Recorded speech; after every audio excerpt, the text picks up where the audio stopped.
of us. If we're standing in the sunlight, we cast a shadow. And the Earth casts a shadow as well. It's an alignment of the sun, Earth, moon. It's nature in action. The brightness of the moon in total eclipse, when the moon actually enters the shadow of the Earth, depends a lot upon the characteristics of the Earth's atmosphere. The atmosphere takes out the blue part of the light. It scatters out the blue. So if the blue's taken out, the red end is left, and that's what falls on the moon. And it can give it kind of a blood red color.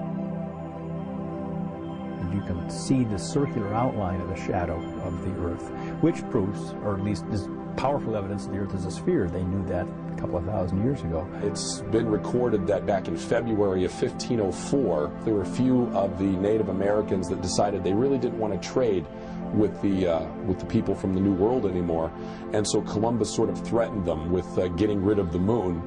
Of course, they thought he was bluffing, but he happened to know that an eclipse was coming, and in February 1504 we had a lunar eclipse, and I guess they started trading again. In China, the word for eclipse means to eat, which it was thought that a dragon was actually eating the moon. The same thing with the Vikings. They thought that there were a pack of wolves that were chasing the moon and starting to eat it. So the people at the time had to make as much noise as possible to try to scare the wolves away.